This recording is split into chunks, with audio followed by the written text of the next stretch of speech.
হর হর মহাদেবা।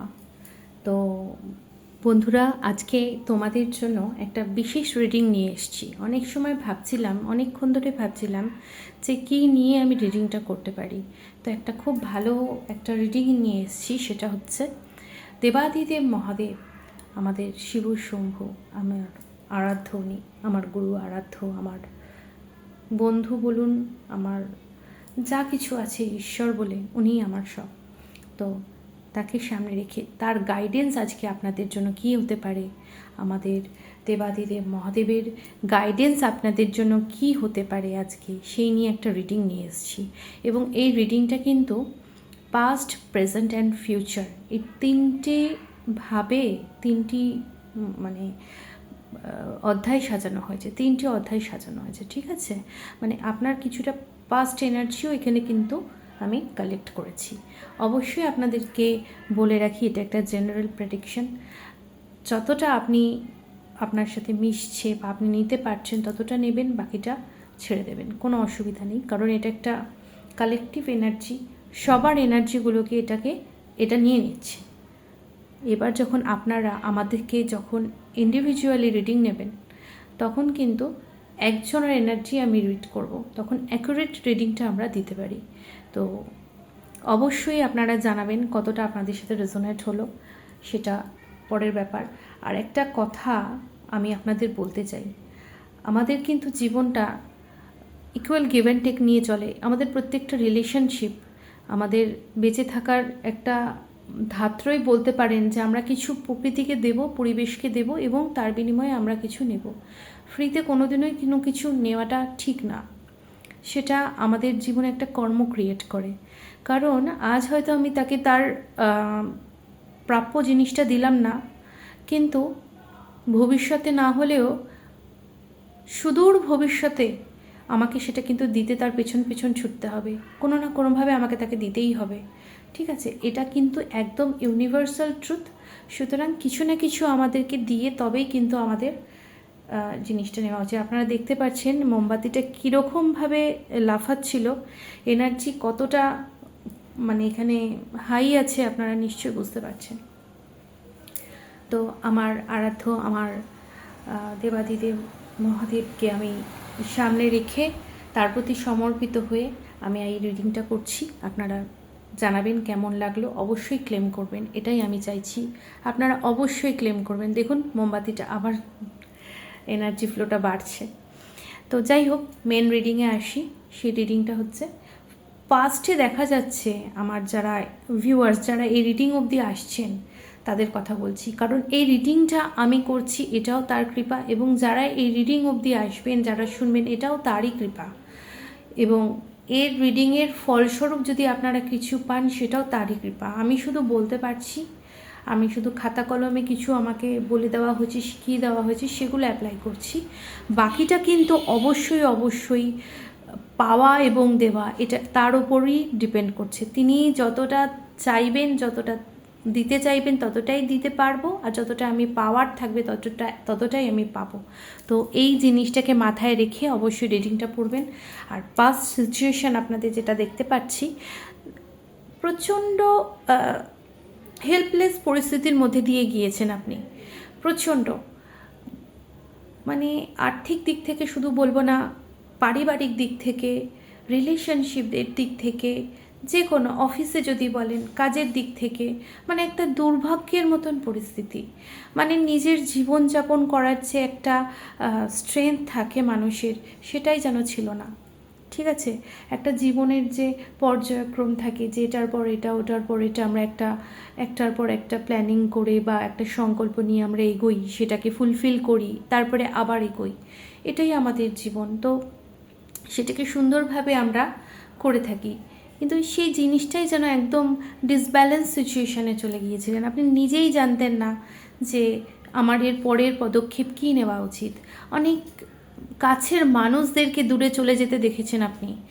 সেই সময় আপনি আপনার প্রতিটা রিলেশনশিপের প্রতিটা, আপনারা দেখতে পাচ্ছেন কিভাবে ফ্লো করছে মোমবাতিটি। মানে থ্যাংক ইউ ইউনিভার্স, জয় শিব শম্ভু। যাই হোক, আমি যেটা বলছিলাম, যে আপনারা যেভাবে প্রত্যেকটা রিলেশনশিপ, প্রত্যেকটা মানুষের কাছের মানুষের আসল চেহারাগুলোকে দেখতে পেয়েছেন, সেই মুহূর্তগুলো, এই মুহূর্তটা আসাও খুব দরকার। এই মুহূর্তটা আমাদের চিনিয়ে যায় যে আসলে এই পৃথিবীতে কেউ কারণ নয়, সব কিছুই পরিবর্তনশীল। এটা একদম সত্য কথা। গীতার সারাংশ বলা হয়েছে যে যে কোনো কিছুই পরিবর্তন মানে অপরিবর্তনীয় নয়, সবই পরিবর্তনশীল। আজকে আপনি সকালে ঘুম থেকে উঠবেন, কোনো কিছুই একরকম থাকবে না, আমাদের এনার্জিও একরকম থাকে না। সকালে যেটা ভাবছি বিকেলে হয়তো অন্যরকম ভাবছি, আধ ঘন্টা পর পর আমাদের চিন্তা চেঞ্জ হয়ে যায়। সুতরাং বাকি জিনিসগুলো চেঞ্জ হবে না এটা বলাটাই খুব মানে অস্বাভাবিক।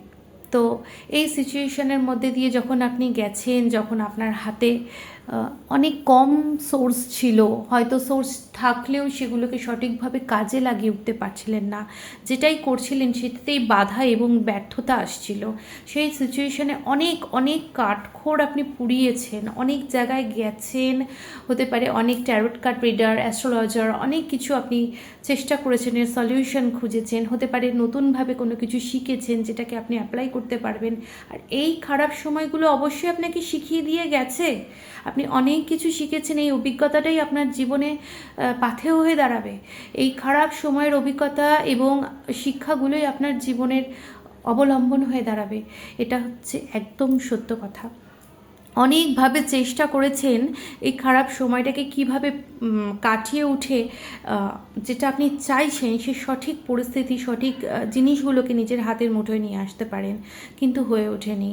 হয়তোবা কোনো কোনো কোনো জিনিস আপনার কাছে ছিল যেগুলো আপনার কাজে লাগতে পারতো। সব কিছু তো মানুষের একবারে শেষ হয়ে যায় না। কিছু রিলেশনশিপ, কিছু কিছু আপনার মাইন্ডসেট, কিছু আপনার আপনার যে শক্তি, যেগুলো আপনি নিয়ে আপনার জীবনটাকে চালাচ্ছেন। আই এম সো সরি, খুব অসুবিধা হয়, স্ট্যান্ডটা নড়ে গেছে।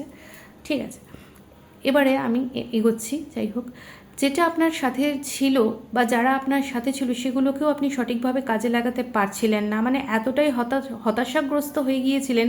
বারে বারে চেষ্টার পরও যখন ব্যর্থতা আসে, মানুষ হেরে যায় ভেতরে ভেতরে।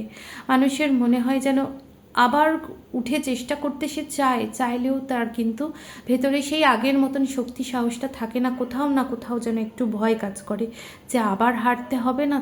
তো সেই জিনিসটাই আপনার সাথে হয়েছে, কিন্তু আপনার হাতে কিন্তু তখনও কিছু জিনিস এমন ছিল যেগুলো কিন্তু আপনি কাজে লাগাতে পারতেন, কিন্তু আপনার শুধুমাত্র ফোকাসটা ছিল হচ্ছে ওই যে না পারা জিনিসগুলো, যেগুলো আপনি পাননি, সেই জিনিসগুলোর ওপর এতটাই আপনি মানে ফোকাসড হয়ে গিয়েছিলেন যে আপনি কিন্তু যেগুলো ছিল সেগুলোও লক্ষ্য করতে পারেননি। দিন শেষে কিন্তু কিছু কিছু ছোট ছোট প্রস্তাব আপনার কাছে এসেছে, সুযোগ এসেছে, কিন্তু আপনি হয়তো সেই ছোট ছোট জিনিসগুলোকে কাজে লাগাতে পারেননি। বিপদের সময় অন্ধকারে একটা জিনিস মনে রাখবেন, এক চিলকে আলো, একটা কণা আলোও আপনার কিন্তু মানে আলোকময় সূর্যের দিশা দেখাতে পারে। তো সেটাই বলছি যে যখন মানে একটা ক্ষুধার্ত মানুষই জানবে যে একটা দানা চালের মূল্য কতটা, ঠিক সেইটাই আমি আপনাকে বলছি যে এরকম ক্ষুদ্র ক্ষুদ্র সুযোগ কিন্তু ভগবান আপনাকে ঠিকই দিয়ে গেছে, কারণ ঈশ্বর কাউকে হারায় না, ঈশ্বর সাধ্য ছাড়ে না। তিনি দিয়েছেন, কিন্তু আপনি হতে পারে নিজের ওই হতাশাগ্রস্ত মন নিয়ে এতটাই ব্যস্ত ছিলেন যে একটু যে উন্নতভাবে মানে একটু আলোর দিকে তাকাবেন সেই পরিস্থিতিটাই আপনার ছিল না। এটা প্রত্যেকের জীবনে আসে, আপনারও এসেছিল, কিন্তু কালক্রমে ওই যে বললাম ঈশ্বরই আপনাকে সেই আলোর দিশা দেখিয়েছে। আপনি দেখতে পাচ্ছেন দ্য হ্যারোফ্যান্টের কার্ড এসে গেছে। এই কার্ডটি চলে আসা মানেই আপনার সমস্ত যে সমস্যাগুলো নিয়ে আপনি ফেস করছিলেন সেগুলো সলিউশনের আরম্ভ শুরু হয়ে গেল। আপনি একটা পথ পেয়েছেন, ঈশ্বর স্বয়ং নিজে আপনি এই কার্ডটা দেখতে পাবেন, এস অফ ওয়ান্ডস। এটা দেখুন, ঈশ্বরের হাত, স্বয়ং ঈশ্বর আপনাকে সেই জিনিসটা তুলে দিয়েছে।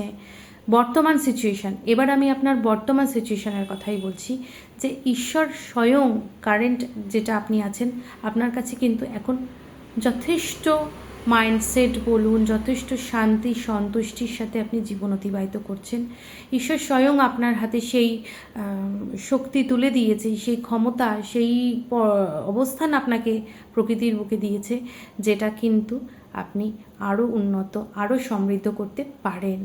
হ্যাঁ, যেটার জন্য আপনি কাতরভাবে ঈশ্বরের কাছে প্রার্থনা করেছেন, দাঁড়ে দাঁড়ে ঘুরেছেন সলিউশনটা খোঁজার জন্য, আপনার প্রশ্নের উত্তরগুলোকে পাওয়ার জন্য, আপনার না পারা অধ্যায়গুলোকে যেন সঠিক উত্তরের সন্ধানে আপনি যে বারে বারে তার কাছে প্রার্থনা করে গেছেন, সেই প্রার্থনা কিন্তু তিনি শুনেছেন। এবং আপনারা সবাই জানেন এটা সূর্যের বছর, এটার ইউটিউবে বিভিন্ন ভিডিওতে, মিডিয়া চ্যানেলে, কোনো জায়গায় আর না জানাই এমন কেউ নেই। তো এই সূর্যের বছরই আপনাকে বলতে পারি হাইয়েস্ট গ্রোথ আপনাকে এনে দেবে। তবে হ্যাঁ, একটা কথা বলে রাখি, এই আসনে বসে যে সূর্যনারায়ণ ঠিক সময় মতন উদিত হন, আবার ঠিক সময় মতন কিন্তু অস্ত চলে যান। তো যেটা উঠবে সেটা নামবেও। তাই কখনো কিন্তু অহংকার বা নিজের এই যে আমি করেছি, আমি করেছিলাম, আমি করব, আমি ছাড়া কিছু নয়, বা আমি তো করছি, এটা ভাবা ভীষণই বোকামো। আসলেই কি আমরা করি? এই যে আমি একটা কিছু বিদ্যা শিখেছি, সেই বিদ্যাটাকে আমি সঠিকভাবে প্রয়োগ করতে পারি, কিন্তু সেটা কতটুকুনি ফলপ্রদ হবে বা সাকসেস হবে, কারোর কাজে লাগবে, এবং সেই কাজে লাগার পরে সেই ব্যক্তি আমাকে পুনরায় ইন রিটার্ন আমাকে ভক্তি বা সম্মান দেবে, সেই অবস্থানটা আমাকে দেবে, সেটা কিন্তু একমাত্র ঈশ্বরের ওপর। মান, যশ, খ্যাতি, নিন্দা, অপবাদ সবই তারই কৃপা, সময় মতন তিনিই দেন। তো এটাই একটা মানে সত্য, এটা কঠিন সত্য হলেও সত্য। এটা বর্তমানে আপনি কিন্তু অনেকটা যুদ্ধ শেষ করে এখন পাওয়ার মুখে, এখনও শেষ হয়নি, এখনও যুদ্ধ করছেন, কিন্তু এই শেষ হলো বলে মানে যতটা কষ্ট করেছেন, যতটা আঘাতপ্রাপ্ত, অনেকটা জরাজীর্ণভাবে নিজেকে এই পরিস্থিতিতে তুলে এনেছেন, গুছিয়ে নিজের জায়গাগুলোকে একটু সাজিয়ে তুলতে পারছেন, চেষ্টা করে যাচ্ছেন, এখনও চেষ্টা করছেন, এখনও কিন্তু পুরোপুরি যে পেয়ে গেছেন সেটাও নয়। ফ্যামিলি বলুন, কেরিয়ার বলুন, লাভ লাইফ বলুন, বিয়ে বলুন, দাম্পত্য কলহ, দাম্পত্য জীবন বলুন, যা কিছুই থাকুক না কেন, সব কিছু নিয়েই তো ওভারবার্ডেন হয়েছিলেন। তার জন্যই তো ঈশ্বরকে কাতর কণ্ঠে ডেকেছিলেন।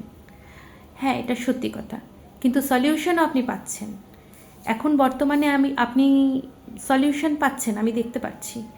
এবার আমি আপনার ফিউচারটা বলে দেবো, কারণ আমি খুব একটা লং ভিডিও করতে চাই না।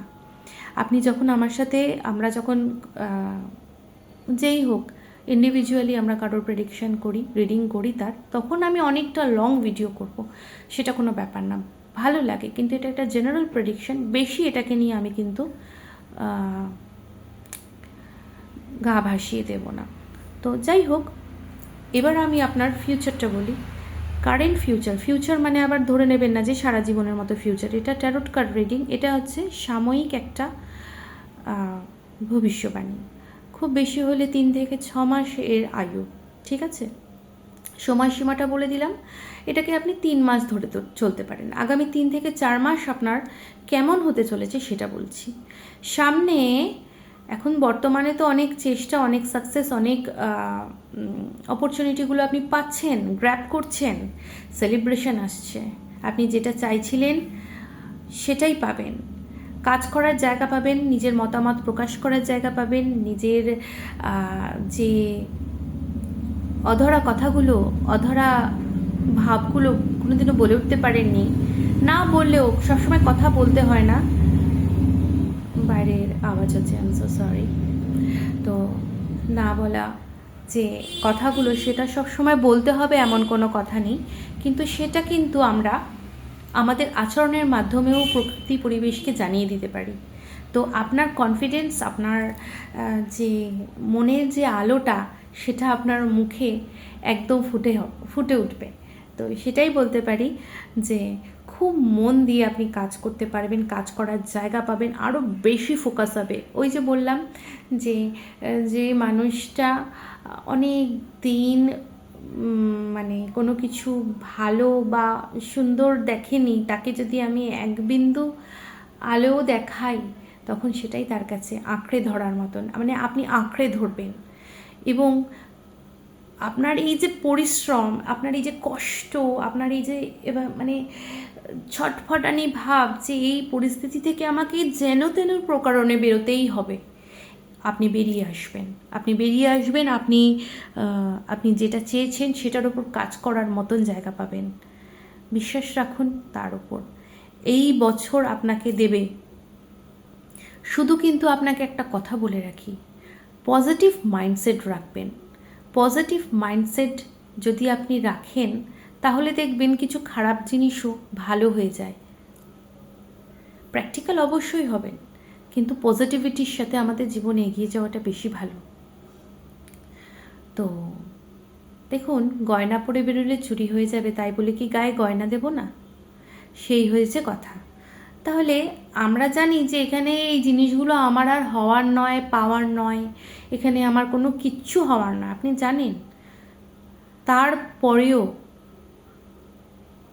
মহাদেবের উপর ভরসা রেখে তার চরণে নিজেকে সমর্পিত করে, নিজের যেগুলো অপারাগুলো, মানে যেগুলো আপনি পারছেন না, যেগুলো আপনার আর হাতে নেই, তার চরণে দিয়ে দিন। দিয়ে একদম ফ্রি হয়ে যান আগে, যে এবার প্রভু তুমি দেখো, আমি আর পারছি না, এবার তুমি দেখো, তুমি যেটা করবে তুমি করো। তারপর থেকে দেখবেন না, যখন আপনি জানার চেষ্টা করবেন, যখন আপনি পাওয়ার চেষ্টা করবেন, যখন আপনি চাইবেন এর থেকে বেরিয়ে আসতে, অবশ্যই তিনি আপনাকে পথ দেখাবেন।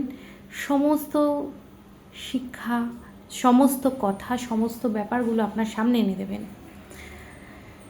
এই মাইন্ডসেটটা যদি আপনি রাখেন, আপনি অনেক অনেক দূর এগোবেন। আপনি আপনার সঠিক জায়গায় বসতে পারবেন। আর যদি একটু নেগেটিভ হয়ে যান, তাহলে কিন্তু আটকে যাওয়ার ভয় আছে। তো নেগেটিভ কখনোই হবেন না। ঠিক আছে, আমি সাবধানতা অবলম্বন করব, কিন্তু সেটাই করব যেটা আমার পক্ষে ভালো। সর্বপ্রথম নিজের ভালো, তারপরে কিন্তু পরিবারের ভালো, তারপর জগৎ ভালো, এইভাবে। তো উনি আপনাদের এটাই বলছেন, আজকের গাইডেন্সই ধরে নিন, যে কারেন্টলি আপনি অনেকটা স্থিতিশীল পরিস্থিতিতে আছেন, কিন্তু অবশ্যই কখনো নেগেটিভ মাইন্ডসেট আনতে চাইবেন না। যতই পরিস্থিতি খারাপ হোক, মাইন্ডসেটটা সবসময় পজিটিভ রাখার চেষ্টা করবেন, এতে করে ভালো হবে। আগামী 3 মাসের মধ্যে আপনি দেখবেন আপনি একটা ভালো জায়গা পেয়ে গেছেন, ভালো জায়গা, একটা স্টেবল জায়গা পেয়ে গেছেন, যেটা চাইছিলেন। অনেকে বিয়ে, দাম্পত্য কলহ এগুলো নিয়েও সমস্যা ফেস করছিল, অনেকে প্রেগনেন্সি আসছিল না, তাদের কিন্তু হাইয়েস্ট চান্স আছে যে আগামী 3 মাস পর বা আগামী 3 মাস থেকে, তার মধ্যেও হতে পারে। আজকের এই প্রেডিকশন দেওয়ার পর থেকে আমি বলছি, অনেকেই কিন্তু কনসিভ করবে, এটার হাইয়েস্ট চান্স আছে। আর আপনি দেখবেন যে আপনাদের স্বামী স্ত্রীর মধ্যে অনেকটা যাদের অসুবিধা আছে, যাদের ভালো সব কিছু, আমি তাদের কথা বলছি না, তারা তো অবশ্যই আরও ভালোর দিকে যাবেন, কিন্তু সেই সমস্যাগুলো হচ্ছিল দুজনার মধ্যে, সেই জায়গা থেকে কিন্তু একটা স্থিতিশীল পরিস্থিতিতে আসবেন। ফাইন্যান্সিয়াল কন্ডিশন নিয়ে যারা ভুগছিলেন, তাদেরকেও বলে রাখি, এই 3 মাস, আগামী 3 থেকে 4 মাসের মধ্যে আপনাদের কিন্তু একটা সলিড জায়গা পেতে চলেছেন। আপনারা কিন্তু কাজের জায়গা থেকে, যে যেখানেই আছেন, যেই পরিস্থিতি, যারা বিজনেস করেন, তারাও যারা চাকরি করেন, তাদের কথাও বলছি, অফিসে কোনো ঝামেলা, ঝঞ্ঝাট, অত্যাধিক কাজের চাপ, ওকে, বসের সাথে মনমোটাও হয়ে গেছে, তো এই জিনিসগুলো কিন্তু খুব তাড়াতাড়ি কাটিয়ে উঠবেন। আগামী 3 মাসের প্রেডিকশন দিচ্ছি, প্রত্যেকে একটা সলিড জায়গা পাবেন, একটু স্থিতিশীল হয়ে সঠিকভাবে নিজেকে গুছিয়ে নিয়ে সুন্দরভাবে নিজে আসন পাবেন, পজিশন পাবেন, ঠিক আছে? চান্সেস হাই রয়েছে। আর ঈশ্বরের কাছে যে কাকুতি মিনতিগুলো করছিলেন, ঈশ্বরের কৃপাতেই সলিউশন হবে। লাভার্সদের মধ্যে এটুকুনি বলে রাখি, আরও মেলবন্ধনটা বাড়বে এবং হাজব্যান্ড ওয়াইফ তারাও একটা যথেষ্ট স্থিতিশীল পরিস্থিতির মধ্যে তাদের রিলেশনশিপটা যাবে। যারা প্রেগন্যান্সি চাইছিলেন 3 মাসের মধ্যে চান্সেস আছে, কনসিভ করার চেষ্টা করতে থাকুন। যারা ওষুধ নিচ্ছেন প্রপারলি ওষুধও নেবেন। প্লাস আমি একজন হিলার, রেকি মাস্টার, তো যাদের এই বিষয়ে সমস্যা আছে অবশ্যই আমাকে ডিএম করবেন, আমাকে মেসেজ করবেন, যোগাযোগ করবেন। দুজনে মিলে চেষ্টা করব সলিউশন করার। হতে পারে, সবই সম্ভব, অসম্ভব বলে এই পৃথিবীতে কিছু নয়, শুধু আমাদের কিন্তু চেষ্টা করে যেতে লাগে।